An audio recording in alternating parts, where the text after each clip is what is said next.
Hello Big Boss Malayalam season 7 ഈ ദിവസത്തെ ഈ മണിക്കൂറിലെ ഏറ്റവും പുതിയ അൺഒഫീഷ്യൽ വോട്ടിംഗ് റിസൾട്ട് അപ്ഡേഷനാണ് നമ്മൾ നോക്കാൻ പോകുന്നത്. വീഡിയോയ്ക്ക് മുൻപ് വീഡിയോ ലൈക്ക് ചെയ്യുക, ചാനൽ സബ്സ്ക്രൈബ് ചെയ്യുക.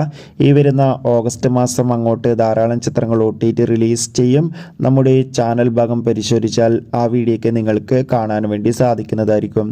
എല്ലാ ബിഗ് ബോസ് ആരാധകരും ഏറെ ആകാംക്ഷയോടെയാണ് ബിഗ് ബോസ് മലയാളം സീസൺ 7 ഓരോ ദിവസത്തെ വോട്ടിംഗ് അപ്ഡേഷൻ അറിയാൻ വേണ്ടി കാത്തിരിക്കുന്നത്. ഫൈനലി ഈ ദിവസത്തെ ഏറ്റവും പുതിയ അൺഒഫീഷ്യൽ വോട്ടിംഗ് റിസൾട്ട് അപ്ഡേഷൻ പുറത്തുവന്നിരിക്കുകയാണ്. ശക്തരായ 11 മത്സരാർത്ഥികളുടെ കടുത്ത വോട്ടിംഗ് യുദ്ധമാണ് നടക്കുന്നത്. 1-ാം സ്ഥാനം അനിമോൾ, 2-ാം സ്ഥാനം അക്ബർ, 3-ാം സ്ഥാനം ആര്യൻ, 4-ാം സ്ഥാനം ജിസേൽ, 5-ാം സ്ഥാനം ഷാൻവാസ്, 6-ാം സ്ഥാനം ബിന്നി, 7-ാം സ്ഥാനം RJ ബിൻസി, 8-ാം സ്ഥാനം അപ്പാനി ശരത്ത്, 9-ാം സ്ഥാനം ആദിൽ നോറ, 10-ാം സ്ഥാനം നിവിൻ, 11-ാം സ്ഥാനം സദിയ എന്നിങ്ങനെയാണ് സ്ഥാനങ്ങളുള്ളത്.